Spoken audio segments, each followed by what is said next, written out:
friend from the UK with me today, and his name is Freddie Jacquin, and you may have heard of him or not, but we are going to be talking about the power of love. So, you can hear it already in the background, Huey Lewis playing, and we're all going forward here. So welcome, Freddie, and I'd just like you to introduce yourself a little bit and tell us a little bit about your background and just how you came to hypnosis. Oh, thanks for inviting me, Ines. Yeah, I'm Freddie Jacquin. I'm a hypnotherapist. I run the Jacquin Hypnosis Academy. We train people all over the world how to be hypnotherapists with my son, Anthony. We've been doing that together now for 20 years. I actually got into hypnosis, I imagine like a lot of people, out of curiosity. I was just fascinated by how it works. In my younger life, I've coached boxing, ABA boxing, and I've coached mini football. So I've always been interested in the power of the mind when it comes to performance. And, and even in my previous life as a salesperson, how to influence people with words and language, all of that interested me. So for whatever reason, I saw a course advertised. It was called Successful Hypnotherapy. And I had some time, so I thought I could just go and do it out of curiosity. And to be honest with you, the course wasn't very good, looking back on it, knowing what I know now. It was a big emphasis on the successful, how can you make a career out of hypnotherapy? I wasn't interested in making a career out of hypnotherapy at the time. I just wanted to know how it works and see how it worked. And I came back off that course. And then my son said, "Oh, you're a hypnotist now, are you?" I've suddenly got this new skill, and laughing. And he said to me, I said, "Well, yeah, I can hypnotize." And he said, "Well, you can't." I said, "Well, look, have a go." I said, "What do you want to do?" And he was boxing at the time. He wanted to lose 2 stones for this fight.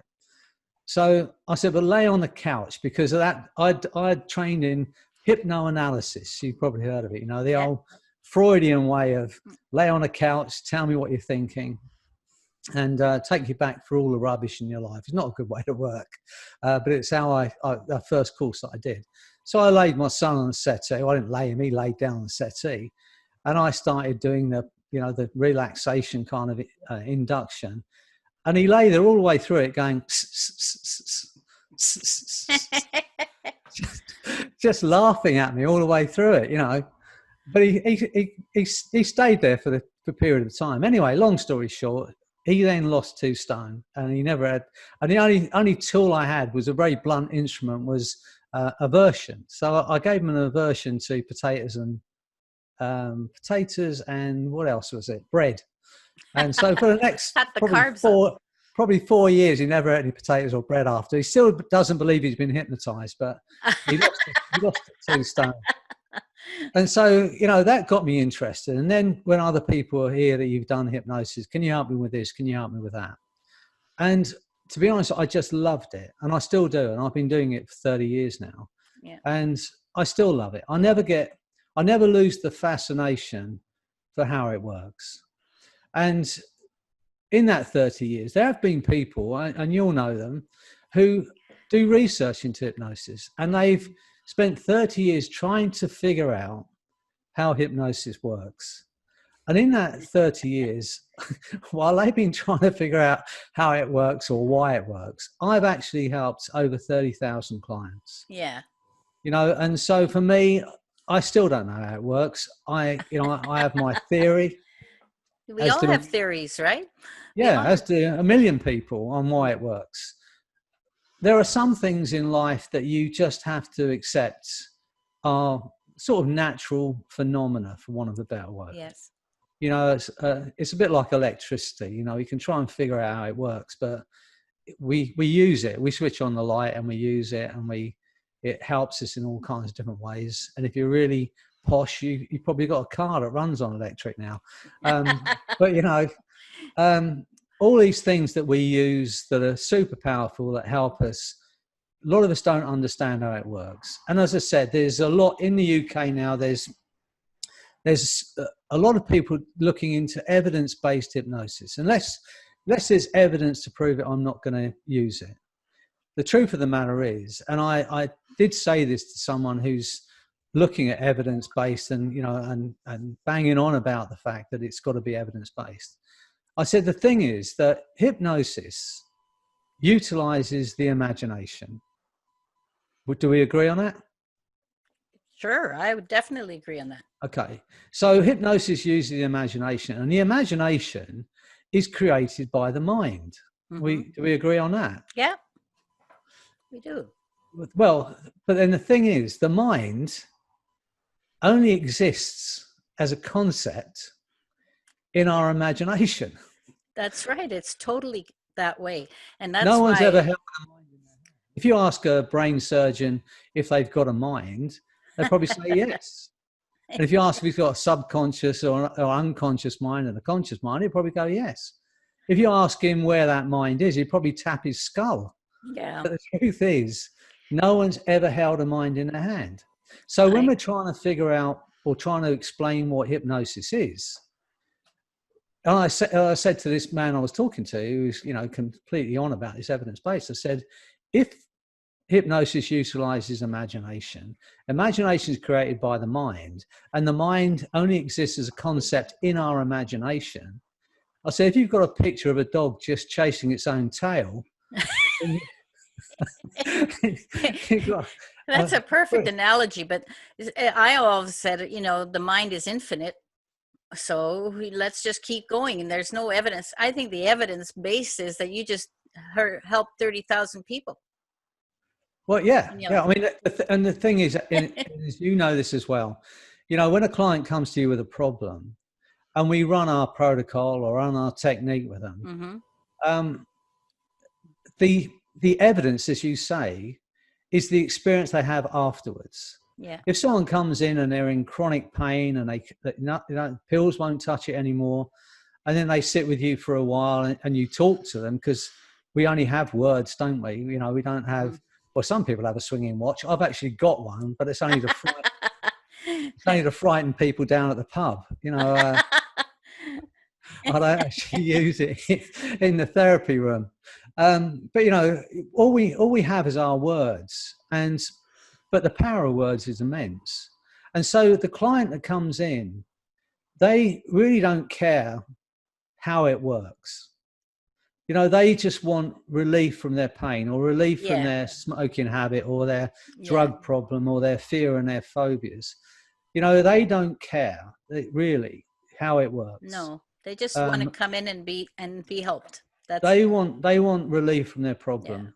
Yeah. And the evidence is in, like, if you like, we say the pudding. Pudding in the outcome, and it is the same in hypnosis. That's right.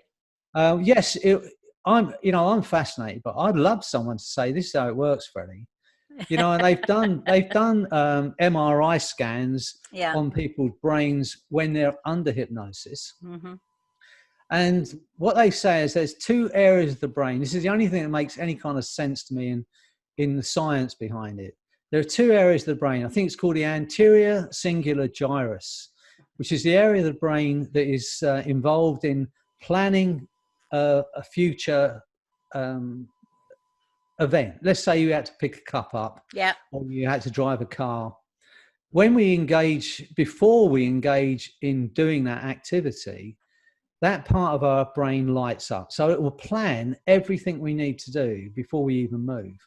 Yeah. So I'm pretty sure, don't quote me on this, because I'm not a scientist. I'm a hypnotist. So the anterior cingulate gyrus. And so when I had these people in this brain scan and they were looking at it under, they see this area of the brain light up. So under hypnosis, that lights up even more.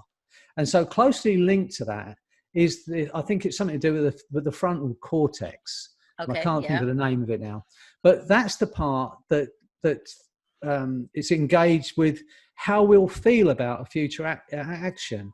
So I like to think of that as our conscience. So let's say, you saw £10 or $10 on the side, you think about picking it up and putting it in your pocket. The next thing would be, the next part, once you think about that, then that other part kicks in, which says, well, how are you going to feel about it? What's the person going to feel like whose Yeah. $10 it is? And then stops you from doing it. So Yeah. those two parts of the brain are closely connected. Mm-hmm.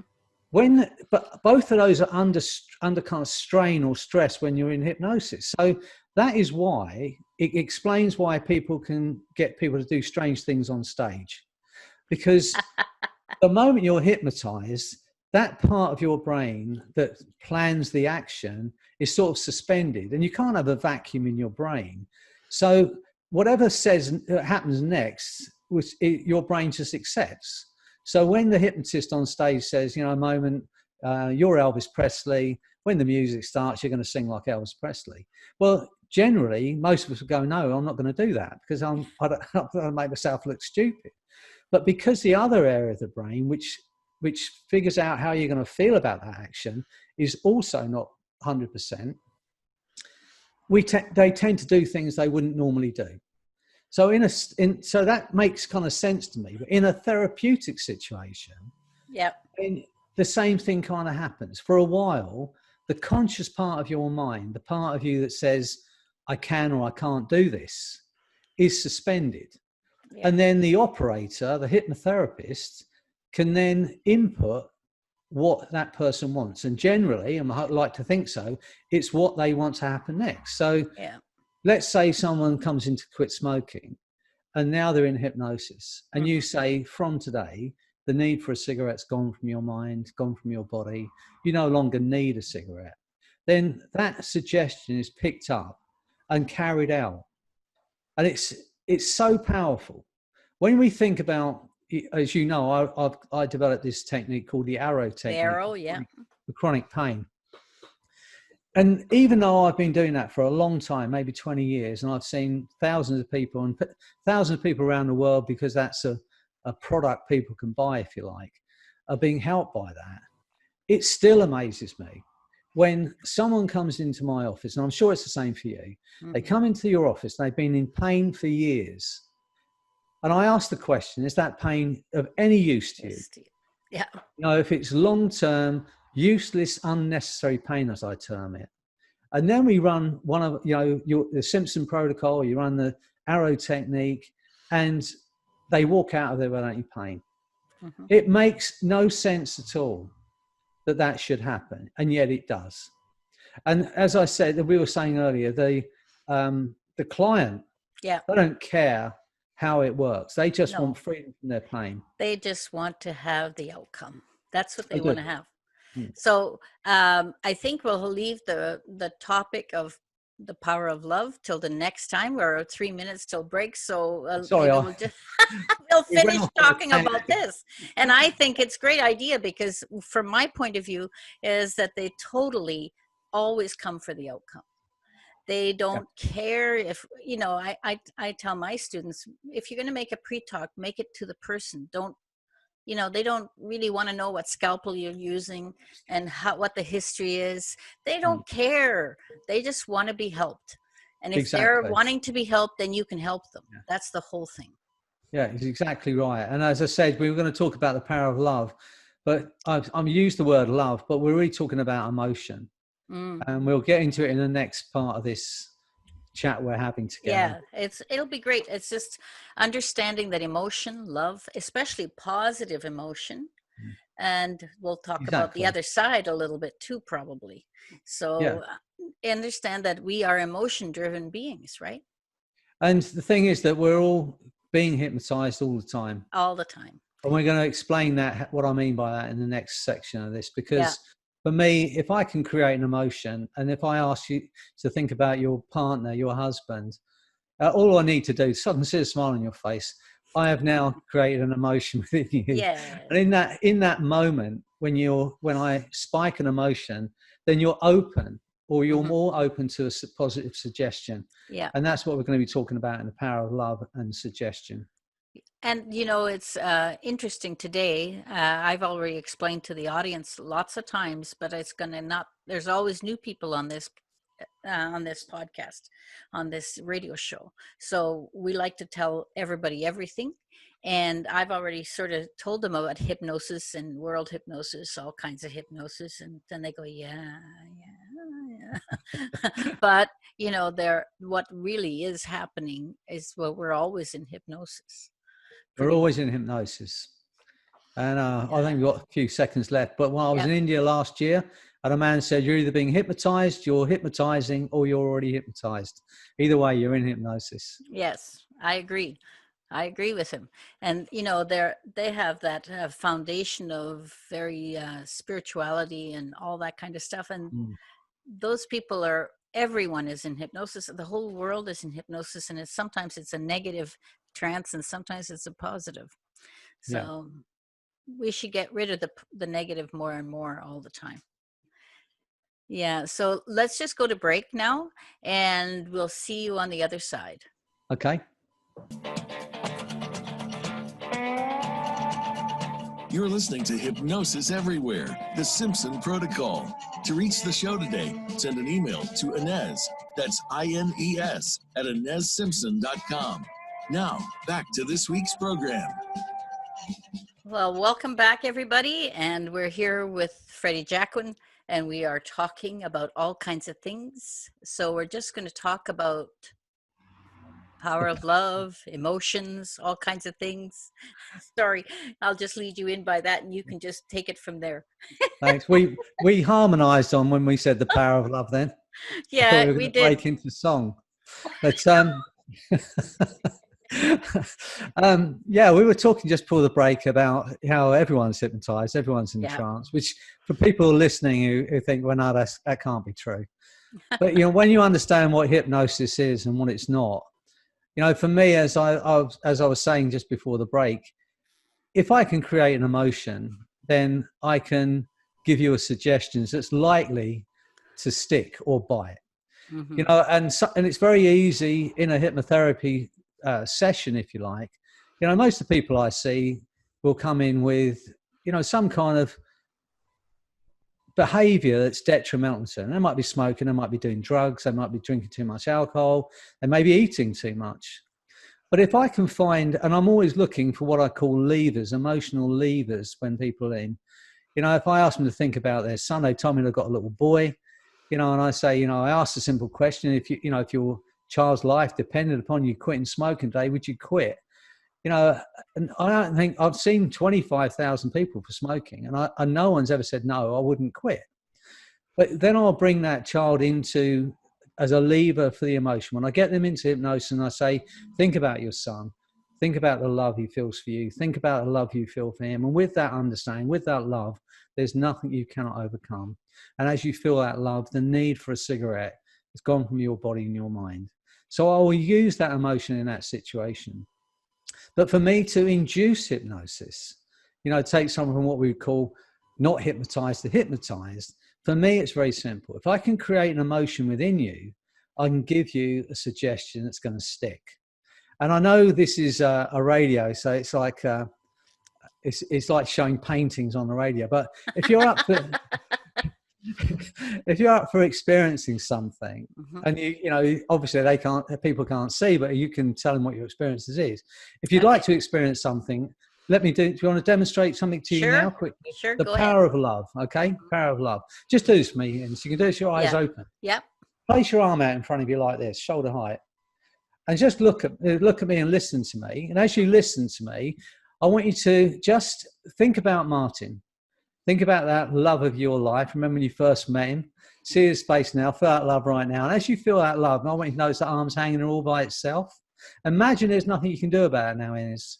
And when you realize there's nothing you can do about it, I want you to try and get it down and find it goes even higher.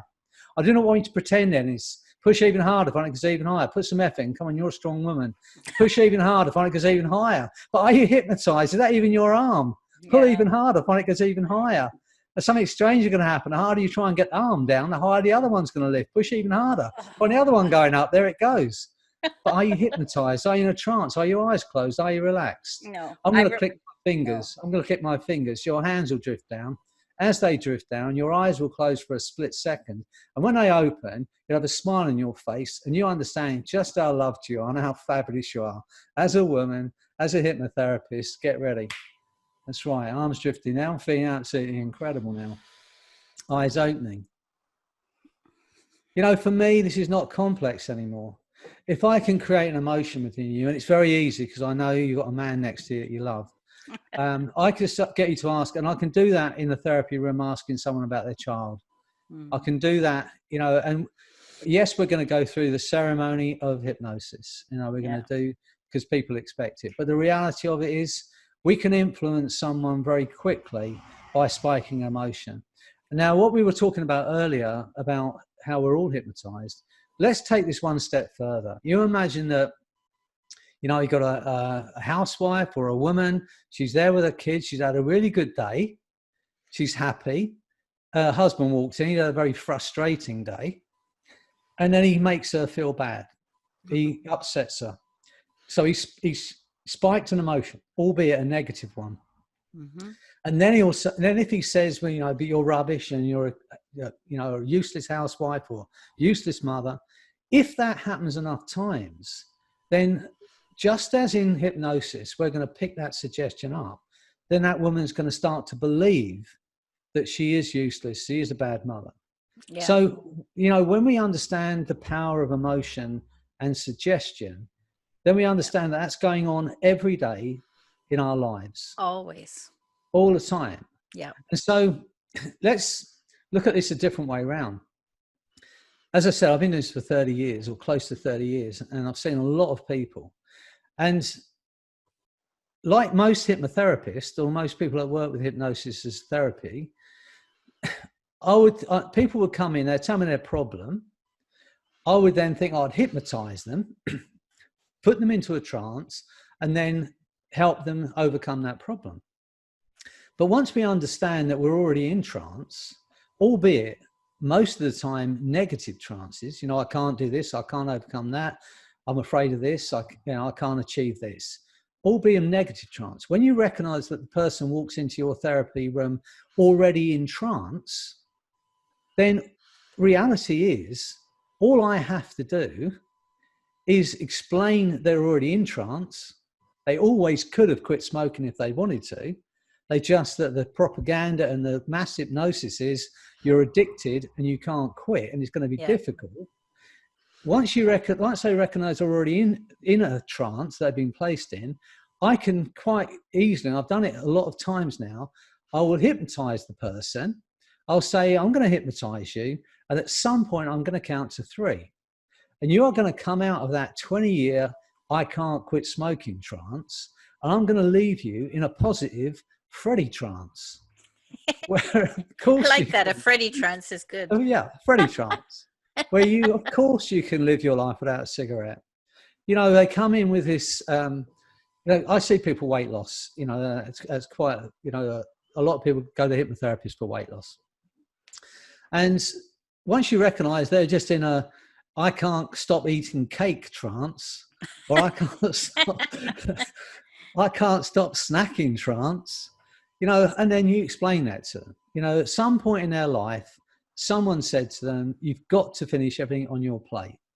If you're a child and you're upset and you're already full and you don't like your Brussels sprouts, and a parent, you're already in an emotional state. Yep. If the parent says, you know, there are children that are starving in the world, like my dad said to me, you must finish everything on your plate. Yeah. Of course, that's a suggestion in an emotional state. So from then on, you know, whatever's put in front of you, you're going to eat. You know, and it's just the way it is. It's one of the biggest problems on our, especially in the Western world, where in the British culture, it's our culture to eat everything that's put in front of us. You know, so once the person recognizes that they are allowed to leave some food, and you give them permission to do that, or they give themselves permission to leave some food on their plate, and I hypnotize them and say, you're going to pop out of that, I can't leave food on my plate trance, and I'm going to leave you in a Freddy trance, which says, I can stop eating when I've eaten enough trance. Some of this is not complex. When we recognize, and I'd ask everyone that's listening to this, to think about the limitations they have, the limiting beliefs they have about what they can and cannot do. And then ask themselves, is that just a hypnotic trance that I was placed in. Is that really true? Or is it just a belief that was placed on me?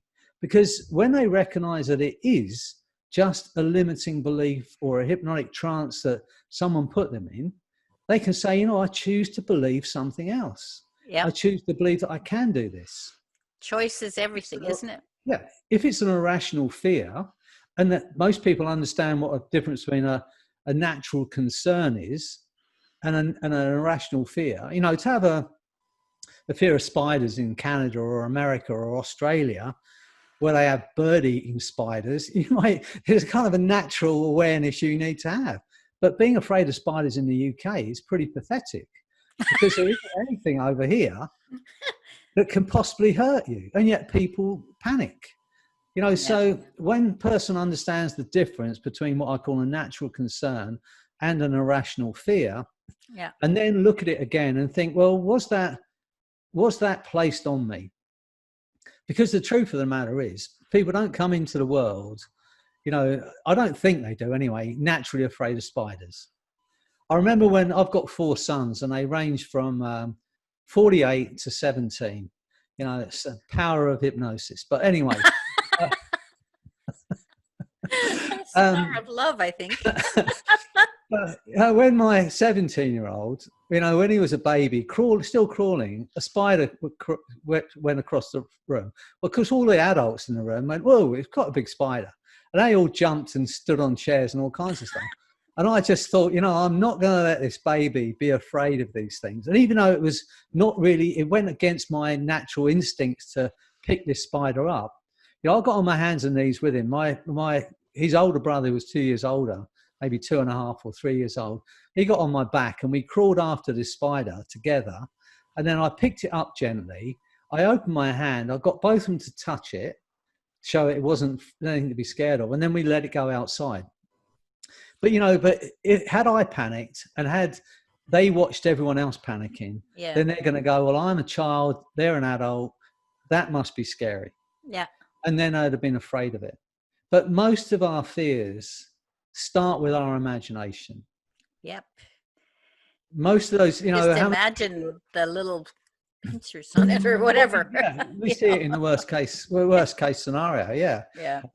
But most of our fears and most of our limitations were placed on us, probably by well-meaning parents or teachers.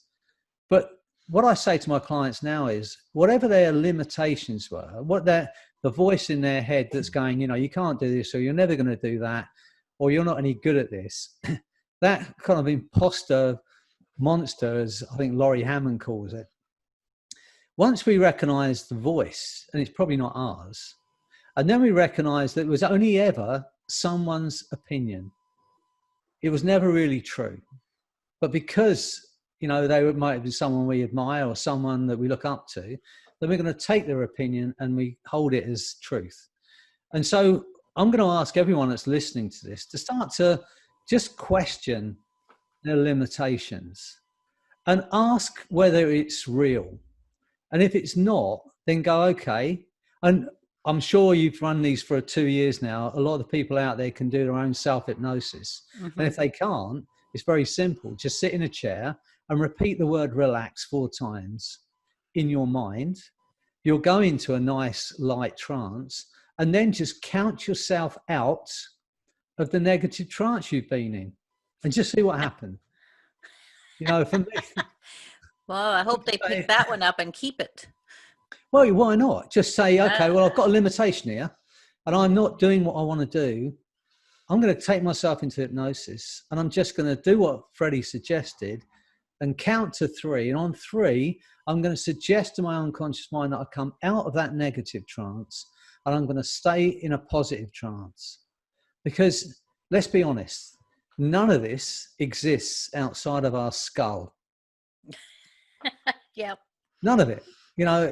We can look at all of the therapies, the talking therapies, and none of those things exist outside the skull. And what I've been saying to clients for a long time now is that once we understand this, that nothing exists outside of our skull except as perception, even pain.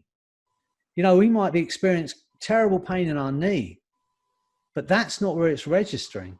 Mm-mm. If you were to break your neck, it wouldn't matter what you did to your knee.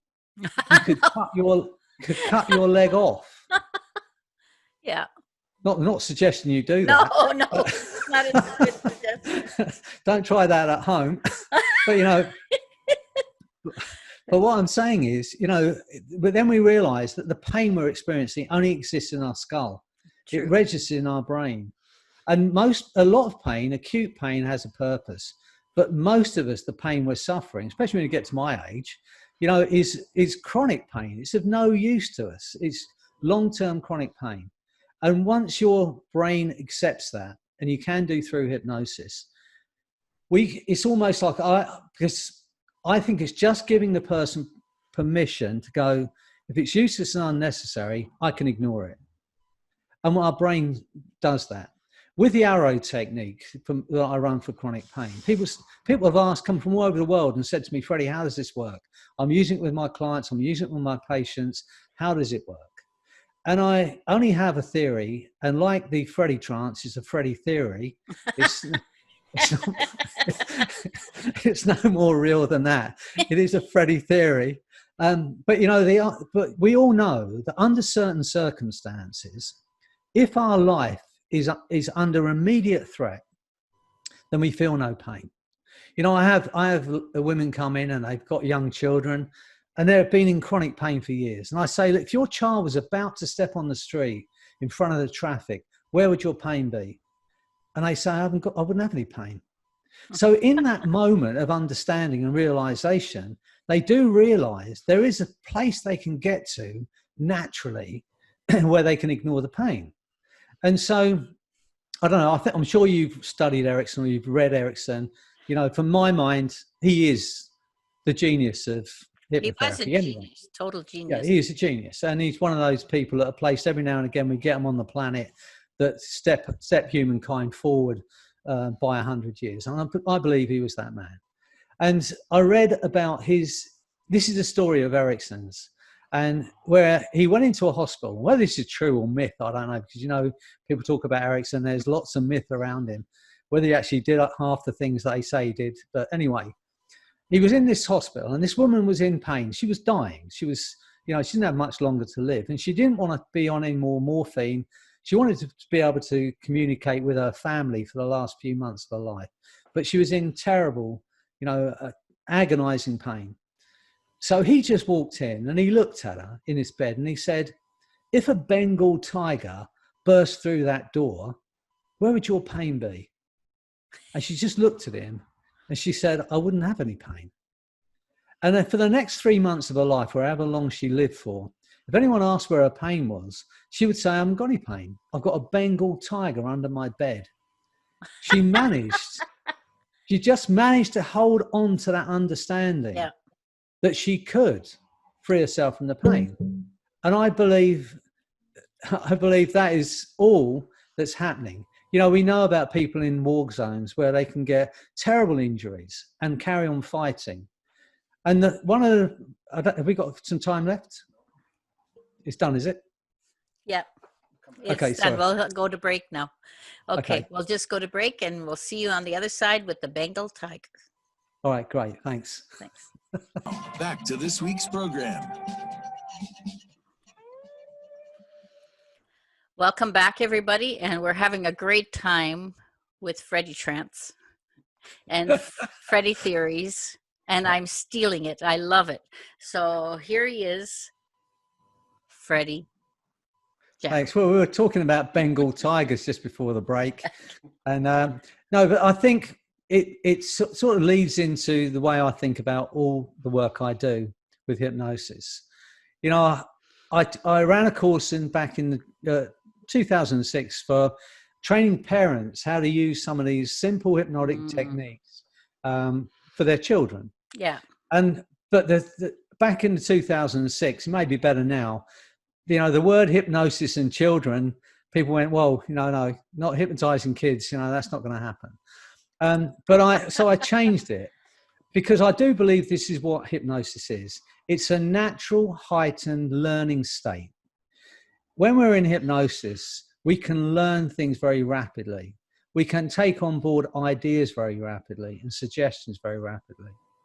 And I train people all over the world. And we train on 5 different continents now, my son and I, all around the world, like you, Australia, New Zealand, Yeah. and wherever we go, it's the same question. What is hypnosis? But people say, how can you train someone in 5 days to then go out and help people overcome fears, alcohol problems, drug problems in 5 days? How can that possibly happen? How could they possibly know enough to go and do that?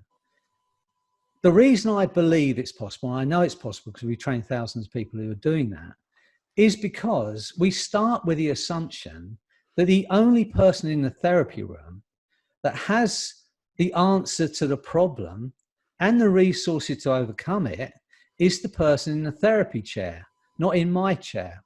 Yeah. So it's a very simple and clean way of working. I don't need to know what the problem is. Most people are going to tell me, but the truth is I really don't know. I don't need to know. I want to know their outcome, how they want to feel afterwards. Yes.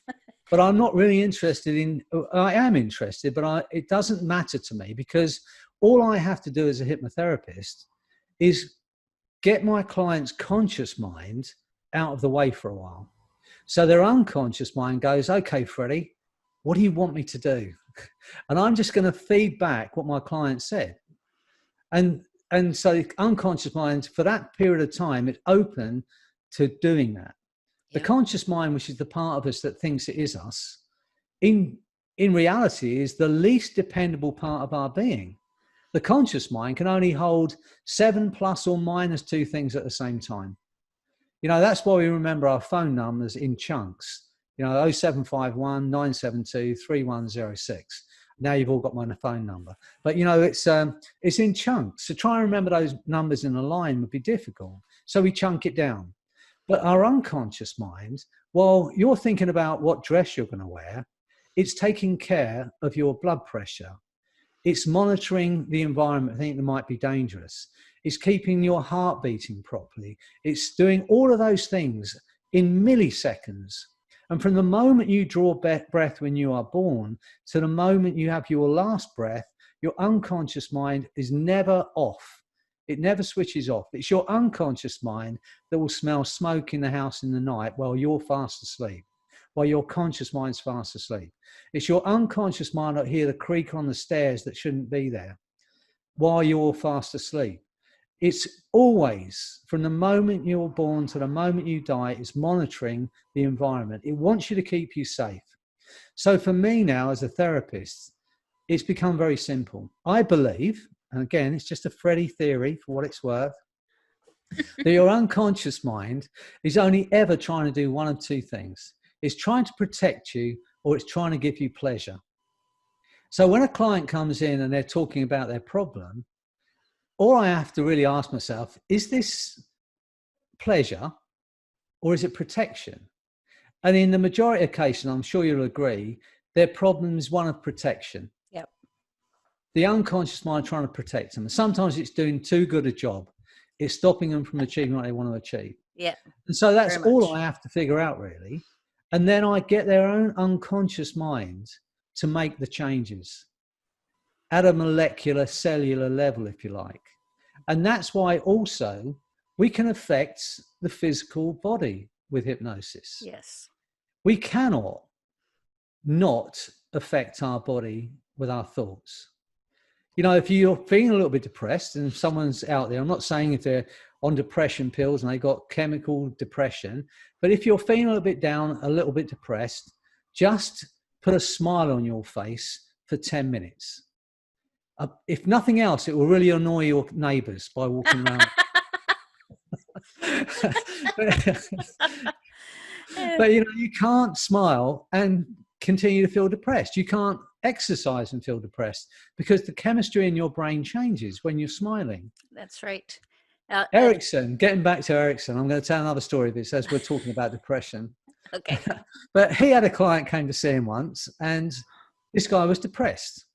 And so Erickson used to give his clients tasks, homework to do. And he said to this guy, he said, I want you, for the next week, till you come back to see me, I want you to get a notepad, a drawing pad. and I want you to go into the city, and I want you to draw all the weather mains on top of the buildings. You know, you've got these cockerels, and you've got, you know, the things that the weather mains, the wind things. He said, let's go, and you've got to walk around the city for a week, and I want you to bring me back a sketch of all of these weather mains. Anyway, the guy comes back a week later, and he said, did you do the homework? He said, yes. So he said, show me your pad. So he's got the pad. He said, and where's the depression been? And the guy realized he hadn't been depressed for a week. One, he had a purpose, which is important for all of us. We need a purpose. And he also had changed his body posture. He spent a week looking up, instead of looking down. And just by changing his posture and having a purpose in life, he'd forgotten about depression.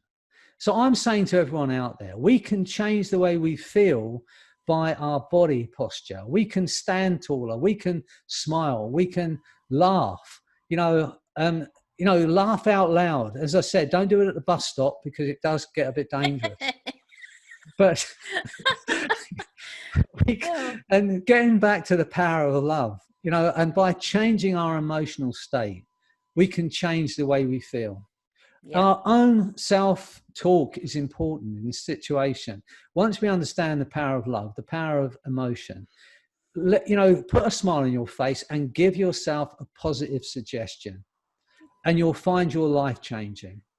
And you can do that for the people around you as well. Recognize when they're in a good state and give them a positive suggestion. You don't have to be a hypnotherapist to do this. No. We're doing it anyway. As the guy in India said to me, we're either hypnotizing, or being hypnotized. Either way, we're in trance. I've got a small story from the show. Reverend Timothy Jones was on, and he was talking about being cut off in Toronto.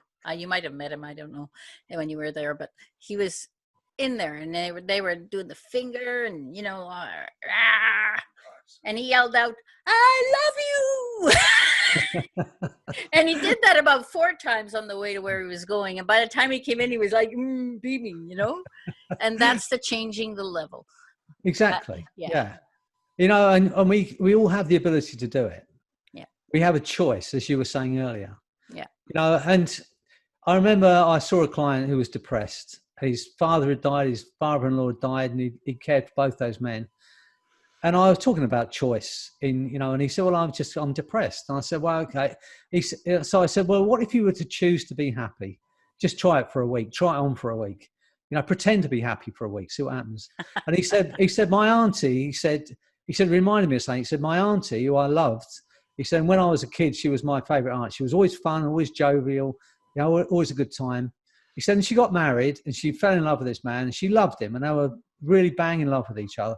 And then unfortunately he passed away. He said, and I saw her and she was obviously sad and depressed. And I'd never seen her like it in my life. He said, and she was like that for a few months. And then I didn't see her for a while and I saw her again and she was back to her jovial self. And he said, and I asked her, what happened? She said, well, I woke up one morning and I just decided I was going to be happy again. And she was. Yep. What if we could just decide, and I believe we can, how we want to feel? If we look at our behavior, some of our bad behaviors, and go, that doesn't suit me anymore. I just choose to behave in a different way. We don't have to be stuck in these states. That's my feelings. As a hypnotherapist, the only person in my room that has the answer to the problem and has the strength to resolve it is the person in the therapy chair. All I have to do is get them out of their own way. But what if we could all do that? Recognize that this is just a behavior. It's not real. It doesn't exist outside of my skull. It doesn't. None of this stuff, even all of our emotions. Look at the emotions that are in my book, Hypnotherapy, which I'm going to talk about in a moment. I run a technique called TPM, Total Perception Management. And where you can just choose what emotion you want with a click of your fingers. Ramp up a good emotion and annihilate a negative emotion. That can be done. So I hope people have got something from my jabbering today. I think it was a great show so far, and we have a few minutes. So I'd like you to talk a little bit about that book a little more and how to get it, etc. Okay. Well, the book's called Hypnotherapy.